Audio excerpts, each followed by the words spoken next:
My parents pressured me. You need to pay for your sister's debt, claiming she borrowed from dangerous people. I just said so, she got the money, and I got the responsibility not happening. So this is one of those posts where you just kind of need to vent because I don't even know where to start. I'm 30 male, and if you ask anyone who knows me, they'll tell you I've been on my own since I was 18, paid for my own college, worked my butt off, and never asked my parents for anything. But apparently that doesn't mean I get to live my life in peace. Nope. It just means I'm the family problem solver by default. It all started when my mom called me out of nowhere. Now my mom Lorraine doesn't call for a chat. She's not the kind of mom who calls to ask how your day is or what you had for lunch. If she calls, it's because something's wrong and she needs me to fix it. So when her name popped up, I already knew this wasn't going to be good. I answered, and she jumped straight into the awkward small talk, which isn't her thing at all. Hey, Theo. How's work? Still doing finance stuff? She asked, like she hasn't ignored my job description for the last decade. I played along because I was curious. Yeah, Mom, still doing finance. What's up? That's when she dropped it. Your sister is in trouble. Now I wish I could say I was surprised, but I wasn't. My sister, Savannah, 27 female, has a long history of creating chaos and expecting everyone else to clean it up. Over the years, her messes haven't just been minor inconveniences. They've been full-blown disasters that always seem to land on my shoulders. Take the time she borrowed my car without asking only to crash it while texting. She called me in a panic, sobbing about how she didn't know what to do. And like an idiot, I dropped everything to help her out. I dealt with the insurance, paid the deductible, and even let her off the hook for the damage she caused because she swore she'd never do anything like that again. But she did. Or the time she convinced me to co-sign for her first apartment because she just needed a little help to get started. 3 months later, she stopped paying rent, ghosted the landlord, and left me with the fallout. I spent months fighting to fix my credit while she conveniently moved back in with our parents, acting like it wasn't a big deal. It's not just that she screws up. It's that she never faces the consequences. Every time she messes up, someone, usually me, has to step in to fix it while she plays the victim. And the worst part, she doesn't even show a hint of gratitude. It's like she thinks the world owes her a safety net. So when my mom called me about Savannah being in trouble, I didn't feel panic or concern. I felt tired. Tired of being dragged into her messes. Tired of being the one who always pays the price for her recklessness. Honestly, I was more surprised it had taken this long for something big to happen. I sighed, already dreading what I was about to hear. What kind of trouble, I asked. I wasn't asking because I wanted to help. I was asking because I wanted to know just how bad this one was going to be. Then she hit me with it. Savannah had racked up $43,500 in debt. 40 grand. I had to repeat it in my head just to process it. How does someone even get to that point? Apparently she'd been spending money she didn't have again. But this time, it wasn't just credit card companies she owed. She'd borrowed money from some shady people, the kind you don't just ignore when the bills pile up. And now they were coming after her. And my mom's brilliant solution to this mess. Me, obviously, because why wouldn't it be? In her mind, I was the one with a steady job, the responsible sibling, the guy who could always be counted on to fix the unfixable. It didn't matter that Savannah screwed up. That wasn't the issue. The issue was that I wasn't rushing in to save her. You need to help her, she said. Like my role as the family ATM had already been decided. I sat there for a second, letting it sink in. I asked help how exactly you've done so well for yourself, Theo. You can pay it off for her, she said, as casually as if she were asking me to swing by and grab takeout. I actually let out a short laugh, not because it was funny, but because I couldn't believe what I was hearing. Mom, I didn't borrow that money. Why should this be my responsibility? I'm not paying anything. The silence that followed was heavy, like she was processing the fact that I had just outright refused. Then she snapped, launching straight into full-blown guilt mode. She's your sister. Family helps each other. Do you want her to get hurt? Is that what you want? Her words came fast, almost frantic, like she couldn't believe I wasn't immediately jumping in to save Savannah. It wasn't a request. It was an accusation, as if my refusal was the real problem here, not the choices Savannah had made. I took a deep breath, trying not to lose it. Mom, I've helped her before multiple times. And what does she do? Blow it all on designer bags, fancy vacations, and God knows what else. She doesn't take responsibility for anything because you and Dad have always bailed her out. I'm not doing it this time. But apparently that logic didn't register. Savannah's struggling, Theo, she shot back. She's not like you. She's not strong enough to handle this. Struggling, I repeated. She's reckless. She spends money she doesn't have, and now she's in deep with some shady people. And instead of dealing with it herself, she's expecting me to swoop in and clean up her mess again. She's your sister, Mom snapped. Family looks out for each other. No, Mom, family doesn't take advantage of each other, I said, my voice firm. This isn't me turning my back on Savannah. This is me refusing to enable her bad decisions. She needs to grow up and face the consequences for once. Mom wasn't having it. Do you want her to get hurt, Theo? Do you want that on your conscience? Look, I'm not heartless. I don't want anything bad to happen to Savannah. But let's be real here. She's an adult, a 27-year-old adult who knew what she was getting into when she borrowed that money. I told my mom exactly that, but she wasn't having it. She's not as strong as you, Theo, she snapped. You've always had it together, and she hasn't. You can afford to help her. It's the least you can do after all we've done for you. I said, done for me. Like what? Making me pay rent the minute I turned 18. Refusing to help with my college tuition. Yeah, thanks for all that support, Mom. She went silent for a second, but then she came back swinging. If you don't help, we'll have no choice but to cut you off. Do you want that? I couldn't help but laugh. Cut me off from what? You don't support me. I've been on my own for over a decade. Your threats don't work on me. And with that, I hung up. After that day, they were all silent, and I wish I could tell you that was the end of it. But it was just the beginning, and the silence didn't last long. I guess I underestimated just how determined my mom could be when she wanted something. After I shut her and my dad down, they shifted gears. If the direct approach wasn't going to work, they were going to guilt me into submission. And when I say they went all out, I mean all out. It started with the texts simple at first. Messages like, I just don't understand how you can let this happen to your sister. Then, as the days went by, they got more dramatic. Do you know the kind of people Savannah is dealing with? They're dangerous, Theo. I can't sleep at night worrying about her. I ignored them at first because, honestly, I didn't have the energy to deal with the manipulation. But they didn't stop. Instead, Mom stepped it up with the voice messages. And let me tell you, she's got this talent for sounding like she's holding back tears even when she's not. Theo, she said in one, Savannah might not make it out of this if you don't help. I don't think I can live with myself if something happens to her. It was like a masterclass in guilt tripping. If they gave out awards for this kind of thing, she'd be a 3-time champion by now. Then my dad Marshall decided to jump in. He's usually more of a silent player in these family dramas, but not this time. He left me a voicemail that started out calm enough. Hey Theo, just calling to check in? But then of course it shifted. Look, I know your mom can come on a bit strong, but this is serious. Savannah's in deep and we can't fix this without you. You've always been the strong one, the dependable one. Don't let us down now. That line, the dependable one, man, it set me off. I've spent my whole life being the dependable one, and all it's ever gotten me is more responsibility and less appreciation. Dependable doesn't mean I'm a doormat, though. Apparently they missed the memo. But the guilt avalanche didn't stop there. They decided to bring in reinforcements, the extended family. Out of God knows where, I started hearing from my Uncle Greg, who I hadn't spoken to in years. He called me out of nowhere acting like we were best friends. Hey Theo, long time no talk. How's life? I knew immediately why he was calling, but I let him ramble for a bit before he got to the point. You know family's important, he said, in that overly earnest tone people use when they're about to say something they know you won't like. And Savannah's she's struggling. We all go through rough patches and sometimes we need a little help. Greg, listen. I interrupted. Did my mom put you up to this? He laughed nervously like I'd caught him. Well, she might have mentioned it. I didn't even let him finish. Look, I appreciate you reaching out, but I'm not paying Savannah's debt. It's not my responsibility. You'd think that would have been the end of it, but nope. The next day, it was my Aunt Deborah. Then my cousin Emily. They all had the same script. Savannah's in trouble, she needs help, and I'm the only one who can save her. I don't understand why all of them are that concerned about Savannah. It's not like she's some helpless kid who made an honest mistake. She's a grown adult who spends money like it's Monopoly cash and then acts shocked when the bill comes due. What made it worse was that none of them even tried to understand my side. When I explained that I wasn't willing to throw away $43,500 for someone else's mistakes, they acted like I was speaking another language. But she's your sister, they'd say, like that was supposed to magically change my mind. The worst part, though, was the smear campaign.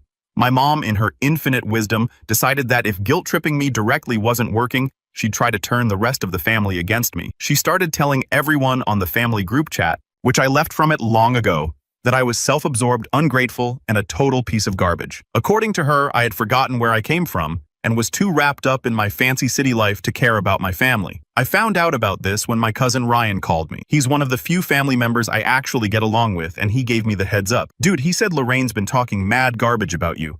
She told Aunt Deborah that you said Savannah deserves whatever happens to her. I was furious, not because I care what Deborah thinks, but because my mom was straight up lying about me to make herself look like the victim. I told Ryan the truth that I never said anything like that, and he believed me. Yeah, I figured she was exaggerating, he said. It's just messy, man. Messy didn't even begin to cover it, but the real drama hit when Savannah decided to jump into the chaos herself. Up until then, she'd been quiet, not a single text or call. I thought maybe she was embarrassed for once. Turns out she was just waiting to strike, and when she did, it wasn't subtle. She texted me one night, and it wasn't a plea. It was an accusation. I can't believe how selfish you're being, Theo. You know I'm in serious trouble, and you're just sitting there doing nothing. You're supposed to be my brother. Selfish. That was laughable coming from her. Savannah's entire life had been one big string of bad decisions, always with someone else cleaning up her mess. I didn't respond. Honestly, I didn't think it deserved one. The next morning, she used the guilt tactic. You have the money. Stop acting like it's such a big deal. Just pay it off and I'll pay you back when I can. Like that was somehow a reasonable solution. Like I was the unreasonable one for not handing over $44,000 to fix her screw-up again. I didn't bother to respond. That, of course, didn't go over well. She went full meltdown mode, sending me these long, rambling texts about how I was abandoning her and how I'd never understand what it's like to struggle. And then just to twist the knife she threw, and Mom and Dad always said you'd come around eventually. Guess they were wrong. That line hit different, not because it made me rethink anything, but because it confirmed what I'd always known. This wasn't just Savannah being reckless.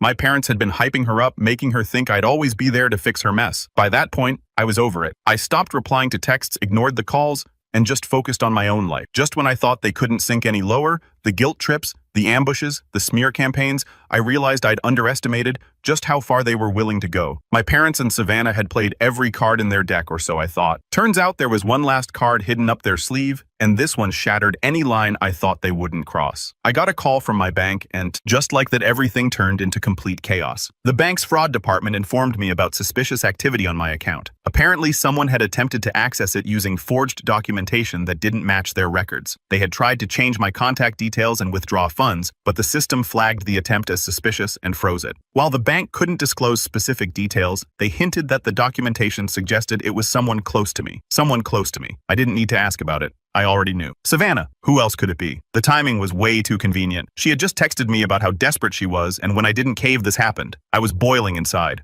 forging documents to access my account. That's not just desperate. That's criminal. I couldn't let this slide. That evening, I drove straight to Savannah's apartment, my anger barely contained without a call, of course, because I was done playing nice. She opened the door. "What are you doing here?" she snapped. "You tried to steal from me," I said, cutting straight to the point. Her expression shifted for a split second before she folded her arms. "I don't know what you're talking about." The audacity? Though I told her, "Don't even try that, Savannah. The bank flagged your little stunt. They told me someone forged documents to access my account. Do you even realize how serious that is?" She let out an exaggerated sigh as if I was being overly dramatic. "Oh, relax, Theo. It's not like I actually got anything." I blinked, stunned at how casually she brushed it off. "Relax. Are you seriously trying to defend this by saying you failed? You tried to commit fraud, Savannah? That's a crime." She shrugged, completely unbothered. "What else was I supposed to do? You left me no choice. You refused to help me when I needed it." I couldn't believe what I was hearing. No choice. Savannah, you had every choice. You could have owned up to your mistakes, taken responsibility, and figured out how to fix this yourself. But instead, you thought stealing from me was the solution. She scowled. "Don't act all high and mighty. Mom and Dad said you'd never let me struggle. They told me you'd come around eventually if I pushed hard enough. I just had to wait for you to get over your little tantrum." I stood there stunned. Little tantrum. That wasn't frustration boiling in my chest. It was rage. This wasn't just her being reckless. This was years of my parents coddling her, feeding her delusions, and treating me like I existed solely to clean up her messes. Unbelievable, I muttered more to myself than to her. "Do you even understand what you've done, Savannah? You crossed a line. A big one." She rolled her eyes, doubling down instead of backing off. "I'm not the villain here, Theo. You are. You've turned your back on family. If you just helped me in the first place, none of this would have happened." That was it, the final straw. I took a deep breath, not because I wanted to stay calm, but because I needed to make sure I didn't say something I'd regret later. "I'm done," I said, turning toward the door. But before I left, I looked back at her one last time. "If you ever try something like this again, I won't just cut you off. I'll make sure the cops know exactly what you did. Grow up, Savannah. You're not a child anymore." I didn't wait for her response. I headed back to my car, my mind racing. How did it get this bad? How had my family gotten so toxic that my own sister thought it was okay to steal from me and blame me for it? I knew this was it. There was no coming back from this. I had to cut ties for good, but I knew it wasn't going to be that simple. My parents weren't going to let this go. Savannah wasn't going to let this go. And if they thought I was just going to roll over and take it, they were dead wrong. And I was right. The next day, my mom called. I didn't pick up, but she left a voicemail. "Theo, your sister told me what happened," she said. "I can't believe you threatened her like that. She's struggling, and instead of helping her, you're making things worse. You should be ashamed of yourself." I played the message 3 times just to make sure I heard her right. Savannah tried to steal from me, and somehow I was the bad guy. It was so ridiculous I didn't respond. What was the point? They weren't going to see reason, but that didn't mean I was just going to let it slide. I called my bank and asked them to tighten the security on my account. Password changes, 2-factor authentication, the works. I wasn't about to give Savannah or anyone else another chance to mess with my finances. For a few days, things were quiet.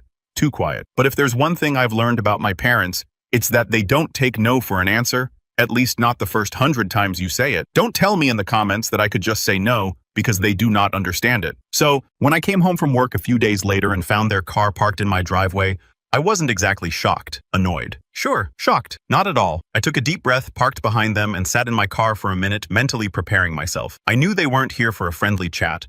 They weren't here to apologize or try to make amends. No, this was going to be another round of guilt manipulation and emotional blackmail. And honestly, I was already exhausted just thinking about it. When I finally stepped out of my car, my mom was standing by the front door looking like she was about to deliver some kind of lecture. My dad was staring at the ground like he'd rather be anywhere else. Theo, my mom said the moment I got close enough, we need to talk. I don't think we do, Mom. I think everything that needs to be said has already been said. She ignored me, of course. This nonsense has gone on long enough. We're your parents. Savannah is your sister. This isn't how families behave. I unlocked the door and stepped inside, fully expecting her to follow me in. And of course she did with Dad, trailing behind her like a lost puppy. You're just going to walk away while we're talking to you, Mom snapped. No, I'm going inside my house so I don't have to stand outside listening to more of your nonsense, I replied. If you're going to lecture me, you might as well do it where I'm comfortable. She didn't appreciate my tone, but honestly, I didn't care. She'd already crossed every boundary I'd tried to set. So why bother pretending I was okay with this? My mom wasted no time jumping into her usual spiel. Theo, you need to stop this stubbornness. Savannah is struggling and it's your responsibility as her brother to help her. She's family. Yeah, family. I totally get it. So let me tell you something about family, Mom. Family doesn't lie, steal, and manipulate to get what they want. Family doesn't expect one person to sacrifice everything while someone else coasts through life without consequences. So don't come in here lecturing me about family, my dad finally spoke up. This isn't about taking sides, Theo. It's about fixing things. You're the only one who can do that. I laughed bitterly. Fix things. You mean like paying off Savannah's debt, covering for her fraud attempt, and letting her get away with everything like she always does? Yeah, no thanks. I'm done fixing things for her. She's your sister, Mom said, her voice rising. Do you know what it would do to her if something happened? How would you live with yourself? And how do you live with yourselves? I shot back. You've spent her entire life enabling her, making excuses for her, and throwing me under the bus whenever it's convenient. You created this problem, not me. So don't you dare try to make me feel guilty for not cleaning up your mess. Mom's face turned red. I thought she might actually explode. She said, if you're not going to help, then we'll have no choice but to cut ties with you. No holidays, no family gatherings, nothing. I stared at her, trying to decide if she really thought that was a threat. Mom, I've been on my own my whole life. You cutting me off is like firing someone who already quit. She opened her mouth to argue, but Dad cut her off. Lorraine, stop. This isn't helping. He turned to me, his expression softer. Theo, we just want what's best for everyone. Savannah's made mistakes, sure, but she's still family. Can't you just meet us halfway? I couldn't bear it anymore. Do you even hear yourselves? You're asking me to shell out $43,500 for someone else's mistakes? How is that halfway? What is Savannah contributing to this so-called compromise? I could feel the rage boiling in my chest, my thoughts racing faster than I could speak. Every sacrifice I'd made, every time I'd stepped up, when they wouldn't. Every single instance of them putting Savannah first, all of it slammed into me at once. I pushed off the counter, my movements deliberate, and walked to the door. My heart was pounding, but I kept my face calm. No yelling, no arguing. They didn't deserve that much energy from me anymore. I swung the door open wide and said, "Get out." My mom blinked, caught off guard. "Excuse me," I said, "Get out," I repeated. "This conversation is over. You're not going to guilt me into paying Savannah's debt, and you're not going to manipulate me into feeling bad about it. So unless you have something productive to say, you can leave." Mom looked like she wanted to argue, but Dad gently took her arm. "Come on, Lorraine. Let's go." She glared at me as she walked past, her voice dripping with venom. "You'll regret this, Theo. Mark my words." I shut the door behind them and stood there. It was quiet, finally quiet. But the quiet didn't last long. The whole situation had been gnawing at me, and against my better judgment, I decided to find out what was going on with Savannah. Maybe it was curiosity, or maybe I just wanted to know how far things had spiraled. I reached out to a mutual friend who still kept in touch with her, hoping they'd fill in the blanks. "What's going on with Savannah?" I asked. "I haven't heard anything since..." "Well, you know," the friend didn't hesitate. "Oh, you haven't heard. It's bad. The people she owes money to aren't messing around. They trashed her car, completely destroyed it. Windows, tires, everything. She's freaking out, saying she doesn't feel safe." I should have felt something, pity, concern, something, but all I felt was exhaustion. She'd gotten herself into this mess, and now she was reaping the consequences. Of course I knew this would only mean one thing: more pressure from my parents to step in and save her. A few days passed, and still no direct contact from Savannah or my parents, just silence. It felt strange, like the calm before a storm. And sure enough, the storm came, a letter from a lawyer. When I opened it, I couldn't believe what I was reading. My parents were threatening legal action, claiming I had a moral obligation to support my family. They wanted me to pay Savannah's debt, and they were actually willing to take me to court over it. I couldn't believe it. After everything they'd already done, they were willing to go this far. Part of me wanted to laugh at the absurdity of it all, but mostly I just felt numb. This wasn't a family anymore. It was a battleground, and I was done fighting. What baffled me was the sheer audacity of it all.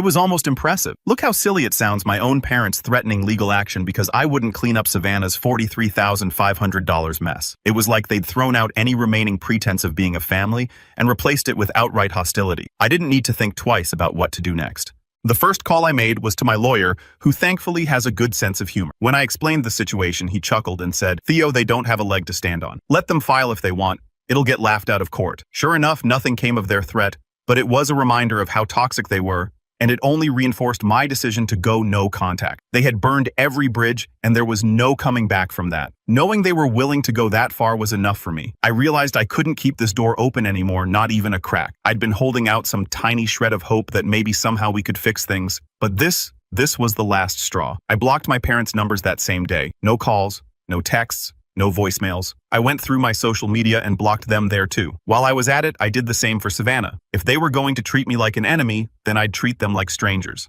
I also had to tell the extended family what had happened. I knew my parents would spin the story to make me look like the villain, and I wasn't about to let them get away with it. So I called up my cousin Ryan, one of the few family members I actually trust, and laid everything out. "Dude," Ryan said after I finished explaining, "that's insane. They seriously tried to sue you." "Not yet," I said, "but they're threatening to. I wanted to give you the heads up because I'm sure they're going to start spreading lies about me." "Don't worry," Ryan said. "I've got your back. And honestly, good for you for cutting them off. They sound toxic as heck." That conversation gave me the confidence to reach out to a few other relatives. Some were supportive like Ryan, but others not so much. My Aunt Deborah, for example, was firmly Team Lorraine. "Theo, they're your parents," she said, as if that somehow excused everything they'd done. "You can't just walk away from them." "Yes, I can," I said firmly, "and I have. They've crossed every line imaginable, and I'm not going to let them keep dragging me down." I knew Deborah thought that I was a kind of disappointment. She said, "Family is family, Theo. You'll regret this someday." Maybe I said, even though I didn't believe it. But for now, I'm choosing peace. And peace was exactly what I got, only for a few days though, because of course, about a week after I blocked them, I got a call from an unknown number. Against my better judgment, I answered. "Theo came," my mom's voice sharp and accusatory. "You blocked me." I sighed already, regretting my decision to pick up. "Yes, Mom, I blocked you." "Why? Why would you do that?" she demanded, as if the answer wasn't glaringly obvious. "Because I'm done," I said. "I'm done with the manipulation, the guilt trips, the lies, the demands. I'm done with all of it," she scoffed. "You're being ridiculous. Do you really think you can just cut us out of your life like this?" "Yes," I said simply. "I can, and I have." She tried to argue, of course. She called me selfish, ungrateful, heartless, the usual. But I didn't take the bait. I just calmly repeated that I wasn't interested in continuing this conversation and hung up. Then I blocked the number. After that, I doubled down on the no-contact plan. I told Ryan to let me know if my parents or Savannah tried to reach me through him, but otherwise I didn't want to hear anything about them. And for the most part, he respected that. Every now and then, though, he'd slip in an update. Months passed, and the longer I stayed, no contact, the more I realized how much I'd been missing out on without the constant drama. I had so much more time and energy to focus on the things that actually mattered. Of course, there were still moments of doubt. Every now and then, I'd hear a voice in the back of my head saying, "What if they're right? What if you are being selfish?" But then I'd remind myself of everything they'd done, everything I'd endured, and the doubt would fade. Up until now, I didn't know what happened to Savannah. Recently, I got another call from Ryan. "Hey, just thought you'd want to know. Savannah filed for bankruptcy." I paused for a moment, letting the news sink in. "Well," I said finally, "maybe now she'll learn to take responsibility for her actions." "Maybe," Ryan said, though we both knew it was unlikely. Savannah wasn't exactly the learn from your mistakes type. As for my parents, they kept up their smear campaign for a while, but eventually it seemed to fizzle out. I guess even their most loyal supporters got tired of hearing the same story over and over again. By the time the holidays rolled around, I felt some kind of relief because I knew I wouldn't have to spend Christmas pretending everything was fine when it wasn't. Instead, I spent the holidays with friends, my chosen family, and for the first time in years, I didn't feel like I was walking on eggshells. I could just be myself without the constant weight of my parents' expectations or Savannah's demands dragging me down. Cutting them off wasn't easy. It was one of the hardest decisions I've ever made. But looking back, I know it was the right one. Sometimes you have to walk away from toxic people even if they're family. And while it's not always easy, it's worth it. I still get the occasional update from Ryan, though I've made it clear I don't want to hear much. Last I heard, my parents were still trying to rebuild their reputation, and Savannah was struggling to find her footing after the conviction. I wish I could say I felt bad for them, but I don't. They made their choices, and now they're living with the consequences. As for me, I refuse to be a fool dancing on the strings held by all of those big shots. I'm moving forward, and I've surrounded myself with people who actually care about me and respect my boundaries. I'm focusing on my career, my hobbies, and my happiness. And while I don't know what the future holds, I know one thing for sure: I'll never let anyone, family, or not drag me down again.